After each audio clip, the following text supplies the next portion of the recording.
Data సైన్స్‌లో మనకు topics వచ్చేసి ఎట్లా ఉంటాయి? పైథాన్ స్టాటిస్టిక్స్ ఓకేనా? So, Python statistics, MySQL, flask, Django, machine learning, deep learning, NLP ఓకేనా? సో, డేటా సైన్స్‌లో మనకు 3 టైప్స్ ఉంటుంది. 3 పార్ట్స్ ఉంటుంది. సో, ఫస్ట్ పార్ట్ ఏంటి అంటే ఓన్లీ పైథాన్ నేర్చుకోవచ్చు. ఓన్లీ పైథాన్ అంటే ఫ్రమ్ ద వెరీ బేసిక్స్ నుంచి అడ్వాన్స్డ్. మనకి ఈ కోర్స్‌లో బేసిక్ నుంచి అడ్వాన్స్ వరకు కంప్లీట్‌గా ఉంటది. సో, ఓన్లీ బేసిక్స్ నుంచి అడ్వాన్స్ వరకు పైథాన్ మాత్రం నేర్చుకోవచ్చు. ఇంకా సెకండ్ పార్ట్ ఏంటి అంటే పైథాన్‌తో పాటు మనకు MySQL, Excel, Tableau, Power BI ఇదంతా కలిపి మనకు దీన్ని మనం డేటా అనలిస్ట్ అంటాం. డేటా అనాలిసిస్ పార్ట్ ఇది. ఓకేనా? సో, ఈ డేటా అనాలిసిస్ పార్ట్‌లో మనం Python, MySQL, Excel, Tableau, Power BI 5 things ఉంటాయి. ఈ డేటా అనాలిసిస్‌తో పాటు ఇప్పుడు డేటా సైన్స్ ఏంటి అంటే ఈ డేటా అనాలిసిస్ కూడా ఉంటుంది. డీఏతో పాటు మనకు machine learning, deep learning, NLP ఇందులో మనకు పైథాన్ స్టాటిస్టిక్స్ వస్తుంది అండ్ ఫ్లాస్క్, జాంగో కూడా వస్తుంది. ఇందులో మనకు ఫ్లాస్క్ ఉంటుంది. ఇక్కడ కూడా మనకు ఫ్లాస్క్ ఉంటుంది. కానీ స్టాటిస్టిక్స్ ఉండదు ఇక్కడ ఇందులో. పైథాన్ స్టాటిస్టిక్స్ ఉండదు. ఇందులో పైథాన్ ఫ్లాస్క్ మాత్రమే ఉంటుంది. ఇందులో కూడా Python, Flask, MySQL, Excel, Tableau, Power BI ఇది డేటా అనాలిసిస్ పార్ట్. ఇది డేటా సైన్స్ పార్ట్. ఇది కంప్లీట్‌గా డేటా సైన్స్ పార్ట్. సో, ఇప్పుడు డేటా సైన్స్ కలిపితే ఇదంతా ఇన్ఫర్మేషన్ ఉంది. అసలు ఈ పైథాన్ ఏంటి? ఇవన్నీ ఎందుకొచ్చినాయి అనేది ఒకసారి ఒక ఎగ్జాంపుల్‌తో చూద్దాం. సో, ఇప్పుడు మీరు ఆల్రెడీ డెమో వినుంటారు నాది. ఎట్లా అంటే ఒక హ్యూమన్‌తో మాట్లాడటం నేనొక పర్సన్ ఉన్నా. నేనొక పర్సన్‌తో మాట్లాడాలి అంటే నాకొక లాంగ్వేజ్ కావాలి. అది English language, Telugu language choose చేసుకుంటున్నాను. అలాగే నేను ఒక మెషిన్‌తో మాట్లాడాలనుకుంటే నాకు కావాల్సిన లాంగ్వేజ్ ప్రోగ్రామింగ్ లాంగ్వేజ్. ఓకేనా? ఒక ప్రోగ్రామింగ్ లాంగ్వేజ్ కావాలి. ఒక పర్సన్‌తో మాట్లాడాలంటే ఒక హ్యూమన్ లాంగ్వేజ్ అది ఇంగ్లీష్ కావచ్చు, తెలుగు కావచ్చు. ఆ ఇంగ్లీష్ లాంగ్వేజ్‌లో మనకు ఏబీసీడీస్, తెలుగు లాంగ్వేజ్‌లో అవి ఇవి అన్ని ఆల్ఫాబెట్స్ ఇవన్నీ ఉంటాయి కదా మనకు. అలాగే ప్రోగ్రామ్ లాంగ్వేజ్‌లో మనకు కోడింగ్ ఉంటుంది. ప్రోగ్రామింగ్ లాంగ్వేజ్‌లో మనకు కోడింగ్ ఉంటుంది. ఈ కోడింగ్‌తోనే మనం మెషిన్‌తో మాట్లాడాలి.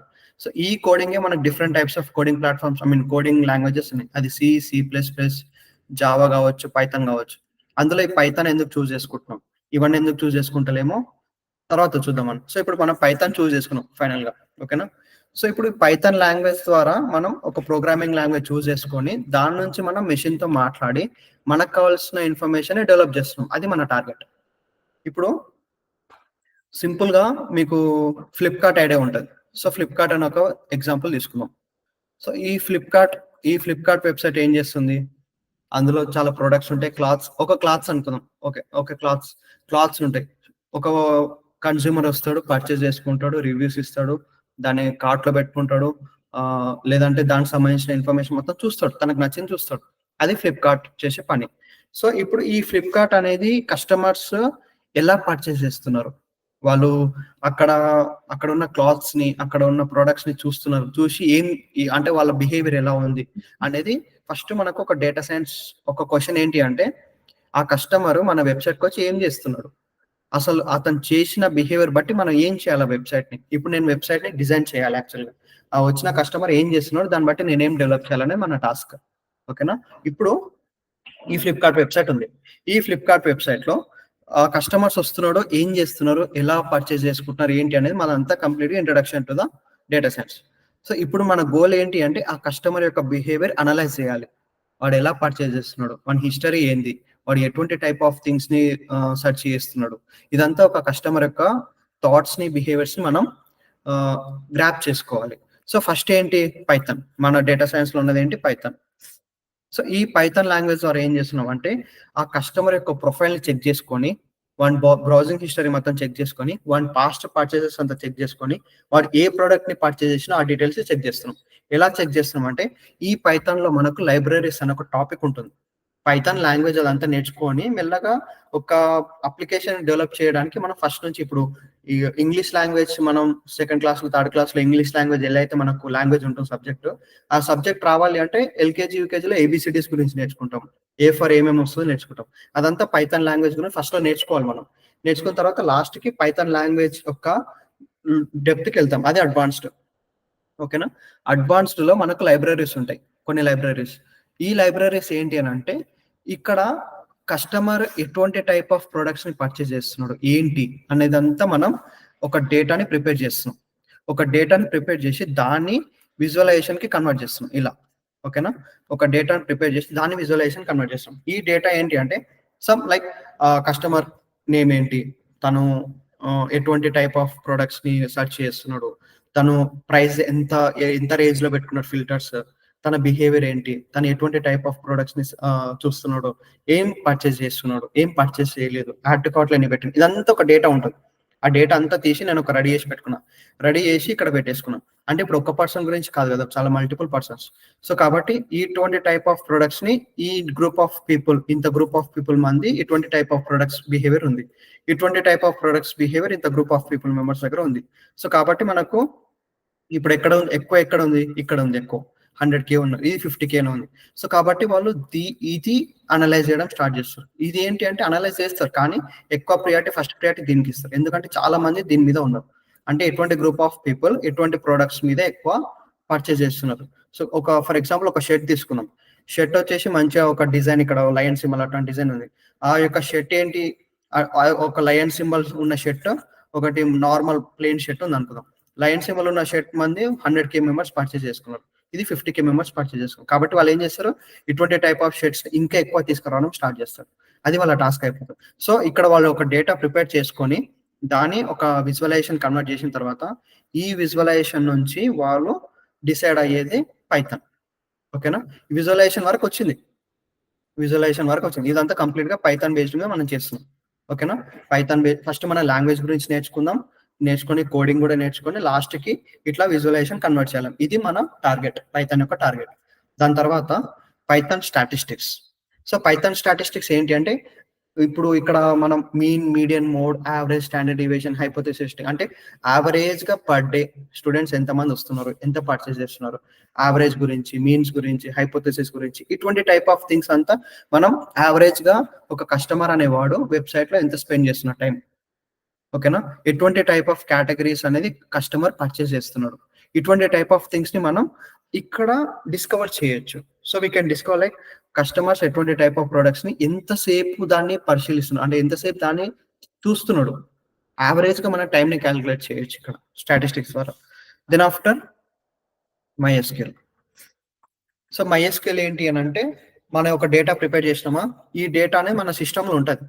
బట్ ఒకవేళ ఆ డేటా లాస్ అయితే మన సిస్టమ్‌లో ప్రాబ్లమే గదా! సో, కాబట్టి మనం ఆ డేటాను ఒక ప్లేస్‌లో స్టోర్ చేయాలి. ప్రాపర్‌గా స్టోర్ చేయాలనుకుంటే అది ఒక మైఎస్‌క్యూఎల్ అనే సాఫ్ట్‌వేర్‌లో స్టోర్ చేయాలి. MySQL is a software where we can store the data. ఒక డేటాను మనం స్టోర్ చేస్తున్నాం అక్కడ మైఎస్‌క్యూఎల్ అనే సాఫ్ట్‌వేర్‌లో. సో, ఈ సాఫ్ట్‌వేర్‌ని చూజ్ చేసుకోవడానికి రీజన్ ఏంటి అంటే మన దగ్గర ఉన్న complete huge amount of information, huge amount of data ఈ యొక్క ఎక్సెల్ ఫైల్ గాని, ఏదైనా ఒక ఫైల్ గాని ఒక ప్లేస్‌లో స్టోర్ చేయాలి, జాగ్రత్తగా చూసుకోవాలి అనుకుంటే మైఎస్‌క్యూఎల్ అనే ప్లాట్‌ఫామ్ తీసుకున్నాం ఇక్కడ. ఓకేనా? సో, మైఎస్‌క్యూఎల్ ప్లాట్‌ఫామ్ ఎందుకంటే ఈ ప్లాట్‌ఫామ్ వచ్చేసి కంప్లీట్‌గా టేబుల్స్‌ని మాత్రమే స్టోర్ చేస్తుంది. అండ్ ఇందులో ఓన్లీ ప్రాపర్ డేటా మాత్రమే స్టోర్ చేస్తుంది. ఇంకా వేరే ప్లాట్‌ఫామ్ చూసుకుంటే ఒక్కొక్క ప్లాట్‌ఫామ్ ఒక్కొక్క డేటాబేస్. అది మైఎస్‌క్యూఎల్ టాపిక్‌లో తెలుసుకుందాం మనం. ఏ ఏ డేటాబేస్, ఏ ఏ సాఫ్ట్‌వేర్ ఎటువంటి టైప్ ఆఫ్ డేటాబేసెస్‌ని స్టోర్ చేసుకుంటే మనం చూద్దాం. కాబట్టి ఇక్కడ మైఎస్‌క్యూఎల్ ఎందుకు సెలెక్ట్ చేసుకున్నాం ఇదంతా ఇన్ఫర్మేషన్ మనం మైఎస్‌క్యూఎల్ చూద్దాం. బట్ మైఎస్‌క్యూఎల్ టాపిక్ ఏంటి అంటే it will store the data in table format. Table format ఎలా కాలమ్స్ అండ్ రోస్ ఉంటుంది మనకు కంప్లీట్‌గా. అలా మల్టిపుల్ టేబుల్స్‌లో ఫార్మాట్‌లో మనం స్టోర్ చేస్తాం MySQL. Then after data visualisation. So, ఇప్పుడు మనం మైఎస్‌క్యూఎల్ తర్వాత ఏంటి ఎక్సెల్ ఫైల్ అంటే మన డేటా అంతా ఎక్సెల్ ఫైల్‌లో పెట్టేస్తున్నాం. తర్వాత డేటా విజువలైజేషన్ వచ్చేసి Tableau. Tableau or Power BI. Tableau and Power BI softwares ఏంటి అంటే మన దగ్గర వేరే సోర్స్ నుంచి ఉన్న ఎక్సెల్ ఫైల్స్‌ని కనెక్ట్ చేసుకోవడం. ఇప్పుడు మన ఎక్సెల్ ఫైల్ ఎక్కడుంది? మైఎస్‌క్యూఎల్‌లో ఉంది. మైఎస్‌క్యూఎల్ అనే సాఫ్ట్‌వేర్ నుంచి మన ఎక్సెల్ ఫైల్‌ని కనెక్ట్ చేసుకుంటున్నాం. చేసుకొని టాబ్లూ అనే సాఫ్ట్‌వేర్‌లో ఏంటి అంటే జస్ట్ ఎక్స్ యాక్సిస్ అని ఒక బాక్స్ ఉంటుంది. వై యాక్సిస్ అని ఒక బాక్స్ ఉంటుంది. ఓకేనా? ఇక్కడ మన డేటా ఉంటుంది. ఇదో మల్టిపుల్ కాలమ్స్ ఇవన్నీ కాలమ్స్ అనుకుందాం. ఇవన్నీ కాలమ్స్. ఇవన్నీ ఎక్స్ యాక్సిస్, వై యాక్సిస్. ఈ కాలమ్ నేను ఏం చేస్తున్నా అంటే జస్ట్ డ్రాగ్ చేసి ఇక్కడ పెడుతున్నా. ఎక్స్ యాక్సిస్‌లో పెడుతున్నా. వై యాక్సిస్‌లో ఈ కాలమ్ తీసుకెళ్ళి ఇక్కడ పెడుతున్నా. అప్పుడు ఏమవుతది ఒక గ్రాఫ్ ఆటోమేటిక్‌గా జనరేట్ అయిపోతది. ఇక్కడ కోడింగ్ ఏమి ఉండదు టాబ్లూలో. జస్ట్ కాలమ్ తీసుకెళ్ళి ఎక్స్ యాక్సిస్‌లో పెడుతున్నా. ఇంకో కాలమ్ తీసుకెళ్ళి వై యాక్సిస్‌లో పెడుతున్నా. ఆటోమేటిక్‌గా విజువలైజేషన్ దానికి సంబంధించిన విజువలైజేషన్ జనరేట్ చేసేసుకుంటది. చేసేసుకొని మనకు మంచి ప్రాపర్ విజువలైజేషన్ వస్తది. సో, కాబట్టి మనం పైథాన్‌తో విజువలైజేషన్ చేయొచ్చు. టాబ్లూతో విజువలైజేషన్ చేయొచ్చు. పవర్ బిఐ కూడా అంతే సేమ్. పవర్ బిఐ కూడా ఇది మైక్రోసాఫ్ట్ అప్లికేషన్. టాబ్లూ అనేది ప్రైవేట్ సెక్టర్ వాళ్ళు డిజైన్ చేసుకుంది. పవర్ బిఐ వచ్చేసి మైక్రోసాఫ్ట్‌ది. ఇది మనకు ఫ్రీ. టాబ్లూ వచ్చేసి ఫస్ట్ 14 డేస్ మాత్రమే ఫ్రీ ఉంటుంది. సో తర్వాత మళ్ళీ వేరే ఒక మెయిల్కి ఒక 14 డేస్ మాత్రమే ఉంటుంది. సో పవర్ పే మనం చూస్ చేసుకోవడానికి సేమ్ ఇంతే, ఇది కూడా ఎక్స్ యాక్సిస్ వై యాక్సిస్ ఇట్లా ట్రాక్ చేసి పెడితే ఆటోమేటిక్గా ఒక గ్రాఫ్ అనేది జనరేట్ అయిపోతుంది. పవర్ పేలో ఏంటి అంటే మనం రిపోర్ట్ లాగా జనరేట్ చేయొచ్చు. ట్యాబ్లో ఏంటి అంటే మనం ఓన్లీ డాష్ బోర్డ్స్ అంటే ఒక ఇది ఇప్పుడు ఇది ఉంది ఈ బాక్స్ ఇదంతా, ఇది ఒక డాష్ బోర్డ్. ఈ డాష్ బోర్డ్ లో ఒక గ్రాఫ్ ఇది ఉంది. సో ఒక డాష్ బోర్డ్ అంటే ఒక ప్లేస్ లో ఒక గ్రాఫ్ ని పెడుతున్నాం అంటే అది ఒక డాష్ బోర్డ్ అని చెప్పొచ్చు మన ట్యాబ్లో. సో మన దగ్గర ఇప్పుడు పైథాన్ ద్వారా కస్టమర్ యొక్క బిహేవియర్, కస్టమర్ యొక్క అనాలిసిస్, వాడు ఎట్లా పర్చేస్ ఏంటి అని అంతా హిస్టరీ కలెక్ట్ చేసుకొని దాన్ని స్టాటిస్టిక్స్ ద్వారా అనలైజ్ చేసినాం. దాని తర్వాత ఆ డేటా ప్రాపర్ గా సెట్ అయిన డేటాని MySQL స్టోర్ చేసిన డేటాని ట్యాబ్లో కన్వర్ట్ చేసి విజువలైజేషన్ కన్వర్ట్ చేసినాం. ఇప్పుడు ఈ విజువలైజేషన్ ద్వారా మనం డేటా డెసిషన్స్ అనేది తీసుకోవాలి. అంటే ఎవరు ఏంటి, ఎక్కడ, ఎట్లా, ఏంటి అని కంప్లీట్ గా విజువలైజేషన్ తీసుకోవాలి. వచ్చిన రిజల్ట్స్ తో మనం కంప్లీట్ గా డెసిషన్ తీసుకొని మార్చేసుకోవాలి. ఓకేనా మన వెబ్సైట్. సో తర్వాత ఇప్పుడు machine learning. So machine learning ఏంటి అంటే, సో ఇప్పుడు ఒక టీం ఉంది. మెషిన్ లెర్నింగ్ మోడల్ ఏంటి అంటే, ఒక కస్టమర్ అనేవాడు ఒక ప్రోడక్ట్ మీద ఉన్నాడు, ఆ ప్రోడక్ట్ చూస్తున్నాడు. అంటే ఇప్పుడు ఆ కస్టమర్ బిహేవియర్ ఏంటి అంటే, ఇప్పుడు ఈ ప్రోడక్ట్ చూస్తున్నాడు అనుకో, ఫర్ ఎగ్జాంపుల్ ఒక షర్ట్ చూస్తున్నాడు అనుకో, ఇంకొకటి పర్చేస్ చేయాలన్న థాట్ నాకు వస్తుంది. ఇప్పుడు ఒక బ్లాక్ షర్ట్ చూస్తున్నాడు అంటే నెక్స్ట్ సరే బ్లాక్ కలర్ కదా, ఒక రెడ్ షర్ట్ చూద్దాం అన్న థాట్ నాకు వస్తుంది. అంటే ఇక్కడ కస్టమర్ అనేవాడు ఫ్యూచర్ ని ప్రిడిక్ట్ చేస్తున్నాడు. ఆ యొక్క నాలెడ్జ్ ని మన మెషిన్ లెర్నింగ్ ద్వారా ఇక్కడే మనం గ్రాప్ చేసుకోవాలి. ఇప్పుడు తను ఉన్నాడు, తన యొక్క ప్రిడిక్షన్ నేను అర్థం చేసుకోవాలి. అంటే ఆ కస్టమర్స్ యొక్క ప్రిడిక్షన్ మనం అర్థం చేసుకొని తను ఏమనుకుంటుండో ఆ మైండ్ లో ఉన్న ఆ షర్ట్ తన కింద కనిపించాలి. పైన ఒక షర్ట్ చూస్తుంటాడు, తన మైండ్ లో ఉన్న షర్ట్ కింద కనిపించేటట్టు మనం సెటప్ చేయాలి. అంటే ఆ ఫ్యూచర్ ని, ఆ యొక్క కస్టమర్ యొక్క ఫ్యూచర్ ని ప్రిడిక్ట్ చేయడానికి మన దగ్గర ఆల్గరిథమ్స్ ఉన్నాయి. ఫర్ ఎగ్జాంపుల్ ఏంటి అంటే A=4 అని నేను ఇచ్చిన. అంటే ఇప్పుడు ఏ అంటే ఏంటి 4, ఏ అంటే 4 అంటే A=4. దీన్ని నేను మెషిన్ కి నేర్పించిన, మెషిన్ నేర్చేసుకుంది అంటే A=4 అని. ఇప్పుడు ఇంకొకటి వచ్చి వాట్ ఈస్ ఏ అని క్వశ్చన్ అడుగుతాడు, అప్పుడు నాకు అవుట్పుట్ ఏమి ఇస్తుంది, మెషిన్ 4 ఇచ్చేస్తుంది. ఎందుకంటే ఇక్కడ ఆల్రెడీ నేర్చేసుకుంది. అట్లా మనం మెషిన్ కి నేర్పిస్తాం. ఇప్పుడు కస్టమర్ అనేవాడు బ్లాక్ షర్ట్ చూస్తే రెడ్, వైట్ ఇట్లాంటి కలర్ చూడొచ్చు, అందుకని ఎవరన్నా ఆ యొక్క షర్ట్ ఇక్కడ ఓపెన్ చేస్తే నువ్వు వెంటనే ఇవి రికమెండ్ చేసే అన్నట్టు అట్లా మెషిన్ కి మనం నేర్పియాలి. అంటే మెషిన్ ఈస్ లెర్నింగ్, మెషిన్ అనేది నేర్చుకుంటుంది. మన కస్టమర్ ఎటువంటి బిహేవియర్ ఏంటి అనేది అంతా నేర్చుకుంటుంది. సో ఇప్పుడు మోడల్ ఏంటి అంటే, ఫర్ ఎగ్జాంపుల్ నేను ఒక రన్నింగ్ షూ చూస్తున్నా అంటే వెంటనే మెషిన్ ఏం చేస్తా, నాకు track pant, track T shirt, cycle ఇవన్నీ చూపిస్తుంది. ఎందుకంటే దాని రిలేటెడ్ ప్రొడక్ట్స్ చూపిస్తుంది. అంటే ఒక పర్సన్, నేను ఒక ల్యాప్టాప్ చూస్తున్నా అంటే ల్యాప్టాప్ సంబంధించిన పెన్ డ్రైవ్స్ కానీ ఇవి కానీ అవి చూపిస్తుంది, అవన్నీ చూపిస్తుంది. ఇది ఒక కస్టమర్ ని ప్రిడిక్ట్ చేసి, ఒక కస్టమర్ యొక్క మైండ్ ని ప్రిడిక్ట్ చేసుకొని మనకు మెషిన్ చూపించడమే మెషిన్ లెర్నింగ్. ఓకేనా, ఇప్పుడు మెషిన్ చూపిస్తాం మొత్తం. అట్లా మనం ఒక అప్లికేషన్ డెవలప్ చేస్తాం. ఇప్పుడు మనం కంప్లీట్ గా ఫ్లిప్కార్ట్ ని డెవలప్ చేసేస్తున్నాం ఇక్కడ అన్ని ప్రోగ్రామ్స్ యూజ్ చేసుకొని. తర్వాత ఏంటి, deep learning. So deep learning ఏంటి అంటే, ఇది కంప్లీట్ గా నర్వ్స్, బ్రెయిన్ లో ఉన్న నర్వ్స్. ఇప్పుడు ఇక్కడ ఇట్లా గిచ్చంగానే మనకు ఒక అర్థం అవుతుంది, ఒక పెయిన్ తెలుస్తుంది, ఒక నర్వ్ అనేది యాక్టివేట్ అవుతుంది. అంటే ఇప్పుడు నేను ఒక డిసైడ్ అవ్వాలంటే కూడా నర్వ్ అనేది యాక్టివేట్ అవుతుంది. సో ఇక్కడ నర్వ్, ఇప్పుడు నేను నా నర్వ్ బేస్ మీద ఏంటి అంటే, ఒక పేజ్ లో నేను ఎంతసేపు అలాగే స్పెండ్ చేస్తున్నా అంటే నా మైండ్ ఎంతసేపు అయితే యాక్టివ్ గా ఉందో అంతసేపు మాత్రమే నేను చూస్తాను. తర్వాత నాకు బోర్ కొట్టేస్తుంది అంటే తీసేస్తాను. అంటే ఒక పేజ్ ఇప్పుడు నేను నా నా మెయిల్ అకౌంట్ నుంచి నేను ఎక్కువ స్పెండ్ చేసి డైలీ నేను ఇయర్ పాడ్స్ గురించే చూస్తున్నాను. ఎందుకంటే ఒక ఇయర్ పాడ్ కొనాలని థాట్ నాకు ఉంది. ఇయర్ పాడ్స్ చూస్తున్నా. అంటే నా యొక్క బిహేవియర్ ఏంటి, నాకు ఇంత జీబీ కావాలి, ఇంత ఏంటి అంటే నాకు ఇంత బేస్ కావాలి, ఇటువంటి ఇయర్ పాడ్సే కావాలి అన్నట్టు ఒక థాట్ నాకు. కానీ అది నాకు దొరకట్లేదు. దాన్ని చూస్తున్నా. సెర్చ్ హిస్టరీ అంతా చూస్తున్నా. అంటే ఇక్కడ నాకు కావాల్సిన ఇన్ఫర్మేషన్ సెర్చ్ బాక్స్ లో పెడుతున్నా. అది మెషిన్ గ్రాప్ చేసుకొని నాకు అవుట్పుట్ ఇస్తుంది. అంటే జస్ట్ నా హిస్టరీ తెలుసుకొని మెషిన్ నా మైండ్ ని మొత్తం రీడ్ చేసేస్తుంది మెషిన్. నా మైండ్ ని రీడ్ చేసేదే డీప్ లెర్నింగ్ కంప్లీట్ గా ఒక మైండ్ ని రీడ్ చేస్తుంది అన్నట్టు. బ్రెయిన్ గురించి కూడా తెలుసుకోవాలి. హ్యూమన్ బ్రెయిన్ అంటే ఏంటి, దానిలో ఉన్న నర్వ్స్ ఏంటి, అవన్నీ తెలుసుకొని సేమ్ లైక్ ఒక హ్యూమన్ బ్రెయిన్ ఎలా అయితే వర్క్ అవుతుందో మెషిన్ కూడా అలా వర్క్ చేయించు. అంటే మెషిన్ కి కూడా ఒక బ్రెయిన్ ఉందని ఊహించుకొని ఆ బ్రెయిన్ ని మనం యాక్టివేట్ చేయాలి. మన దగ్గర కూడా కొన్ని ఒక మెషిన్ కూడా బ్రెయిన్ ఉంటుందని అనుకుంటున్నాం ఇక్కడ. అలాగే అనుకోవాలి. ఎందుకంటే మెషిన్ నేర్చుకుంటుందంటే నేర్చుకునే ఇన్ఫర్మేషన్ ఒక దగ్గర స్టోర్ చేయాలి కదా! మనం నేర్చుకున్న వాటి ఎక్కడ స్టోర్ ఉంటది? బ్రెయిన్‌లో ఉంటది. అట్లాగే మెషిన్ కూడా నేర్చుకునే ఇన్ఫర్మేషన్ బ్రెయిన్‌లో స్టోర్ చేయడమే డీప్ లెర్నింగ్. డీప్ లెర్నింగ్ కంప్లీట్‌గా బ్రెయిన్ గురించి ఉంటుంది కంప్లీట్‌గా అది. అక్కడ మనకి ఎట్లయితే నర్వ్ ఉంటుందో మెషిన్‌కి న్యూరల్ నెట్వర్క్స్ ఉంటుంది. న్యూరల్ నెట్వర్క్స్‌ని మనం ట్రైన్ చేయాలి. న్యూరల్ నెట్వర్క్స్ మీదనే వర్క్ చేయాలి అప్పుడు. దాని తర్వాత ఫైనల్‌గా ఎన్ఎల్‌పి. ఫైనల్ ఏం కాదు ఎన్ఎల్‌పి. ఎన్ఎల్‌పి ఏంటి అంటే natural language processing. Natural language processing ఏంటి అంటే ఇక్కడ ఫర్ ఎగ్జాంపుల్ నేను సోఫా అని టైప్ చేసిన. సోఫా అని టైప్ చేస్తే ఒక్కొక్కసారి మెషిన్ ఏం చేస్తదంటే 5 లాగా తీసుకుంటది. యెస్‌ని 5 లాగా తీసుకుంటది. ఇటువంటి టైప్ ఆఫ్ ఇష్యూస్ ఇప్పుడు నేనున్న ఫ్లిప్‌కార్ట్ వెబ్‌సైట్ ఓపెన్ చేసి సోఫా అని టైప్ చేస్తే 5 లాగా తీసుకుందనుకో, అప్పుడు ఇదొక డీబగ్ అంటే ఒక బగ్ ఇష్యూ ఉంది. ఒక బగ్ ఉంది. సో, అప్పుడేం జేయాలి వెంటనే నేనేం జేయాలంటే ఈ 5ని కాస్త యెస్‌గానే రావాలి. అంటే కరెక్షన్ ఈ యొక్క టెక్స్ట్ అనేది కరెక్ట్‌గా రావాలి. రావాలంటే అప్పుడు నేను యూజ్ చేయాల్సింది natural language processing. Natural language ప్రాసెసింగ్‌లో మనం ఇంగ్లీష్ లాంగ్వేజ్ నేర్చుకుంటాం. టెక్స్ట్ అంటే ఏంటి? గ్రామర్ ఏంటి? వర్బ్స్, అడ్జెక్టివ్స్ అంటే అక్కడ మెషిన్ అనేది టెక్స్ట్‌ని రీడ్ చేయాలి కాబట్టి, ఆ టెక్స్ట్ అనేది ప్రాపర్‌గా మెషిన్‌కి నేర్పియాలి. నేర్పియాలంటే మన టెక్స్ట్ మీద వర్క్ చేయాలి ఫస్ట్ ఆఫ్ ఆల్. సో, కాబట్టి ఇలా ఉంటుంది. ఎన్ఎల్‌పి కంప్లీట్‌గా deal with the text. English text మీద ఉంటది కంప్లీట్‌గా. ఓకేనా?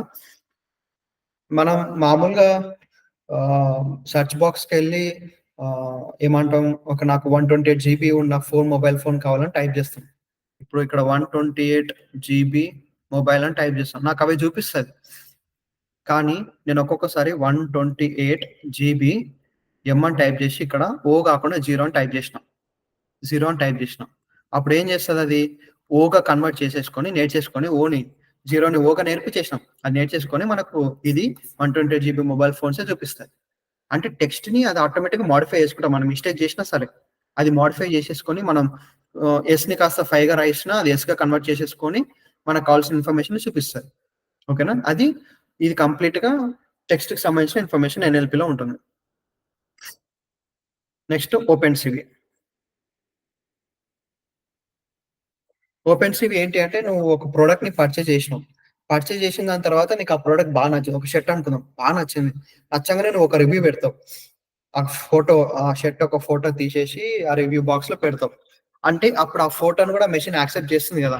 నీకు ఎటువంటి ఎర్రర్స్ రాకుండా యాక్సెప్ట్ చేస్తుంది. అంటే ఇక్కడ ఫోటోస్ మీద డీల్ చేసేదే ఓపెన్‌సివి. ఓపెన్‌సివి అంటే కంప్లీట్‌గా ఇక్కడ ఫోటోస్ మీద డీల్ చేస్తుంది. ఆ ఫోటోని మనం కలర్స్ మార్చొచ్చు, బ్లాక్ అండ్ వైట్ చేయొచ్చు, రొటేట్ చేయొచ్చు. ఈ ఓపెన్‌సివి లైబ్రరీ ఏం చేస్తదంటే ఫర్ ఎగ్జాంపుల్ నా దగ్గర ఒక ఫోటో ఉంది. ఒక హ్యూమన్ ఫోటో ఉంది. ఇలా ఒక హ్యూమన్ ఫోటో ఉంది. నేను ఓపెన్‌సివి లైబ్రరీతోన హ్యూమన్‌వి ఐస్‌ని ఐస్‌ని క్యాప్చర్ చేయమని చెప్తున్నా. అప్పుడేం చేస్తది? ఐస్‌ని క్యాప్చర్ చేస్తది. ఇలా. నువ్వు ఒక రోడ్ మీద పోతున్నావు. ఒక బైక్ మీద పోతున్నావు. నా దగ్గర ఒక సీసీ కెమెరా ఉంది. ఆ కెమెరాకి నేనేం నేర్పించినా అంటే ఆ బైక్ నంబర్ ప్లేట్ ఎవరైతే హెల్మెట్ పెట్టుకోలేదో ఆ నంబర్ ప్లేట్‌ని క్యాప్చర్ చేయమని చెప్తున్నా. అప్పుడు ఆ కెమెరా వెంటనే అది మెషిన్ ఇది ఒక కెమెరా అది నేర్చేసుకుంది కదా! వెంటనే ఆ యొక్క ఇమేజ్‌ని క్యాప్చర్ చేసేస్తది. ఇటువంటి టైప్ ఆఫ్ థింగ్స్‌ని కంప్లీట్‌గా మనం ఓపెన్ సివితో డీల్ చేస్తాం. అటువంటి type of automatic data science అంటేనే ఆటోమేటిక్ అయిపోవాలి అన్నీ. అవన్నీ ఇదంతా దీంతోనే ట్రైన్ చేయాలి. ఆటోమేటిక్‌గా ఒకటి మెషిన్ తయారు చేసి ఇడిచిపెడితే అది ఆటోమేటిక్‌గా అయిపోవాలి. ఇప్పుడు ఫ్లిప్‌కార్ట్ వెబ్‌సైట్‌ని మొత్తం టైప్ చేసి పెట్టేస్తారు. అంతా నేర్పించి పెడతారు. ఖాళీగా కూర్చుంటారిక. డేటా సైన్స్ అంటేనే అంత ఆటోమేటిక్‌గా అయిపోతూనే ఉంటది. ఇప్పుడు ఒక హ్యూమన్ వెంటనే టైప్ చేయంగానే మనం ఇక్కడ మోడిఫై అవన్నీ ఉండదు. ఆటోమేటిక్‌గా ఒక షర్ట్ అని టైప్ చేస్తే దానికి సంబంధించిన ఇన్ఫర్మేషన్ అంటే మెషిన్ నేర్పించేస్తున్నాం కంప్లీట్‌గా. ఇప్పుడు అలెక్సా చూసుకున్నా, టెస్లా కార్ ఐడియా ఉంది కదా! ఆటోమేటిక్‌గా డ్రైవ్ అవుతది చూసుకొని. Self driving car. అటువంటివి అంతా కంప్లీట్‌గా ఈ మెషిన్ లెర్నింగ్ వీటితోనే నేర్పించినటివి అవన్నీ. ఓకేనా? అది ఎలా నేర్పిస్తాం ఏంటి అనేది మెషిన్ లెర్నింగ్ కాన్సెప్ట్స్‌లో, డీప్ లెర్నింగ్ కాన్సెప్ట్స్‌లో మనం చూడొచ్చు. ఓకేనా? ఇదంతా కంప్లీట్‌గా ఇంక ఫ్లాస్క్. ఫ్లాస్క్ అంటావా? Flask is nothing but to develop the web application.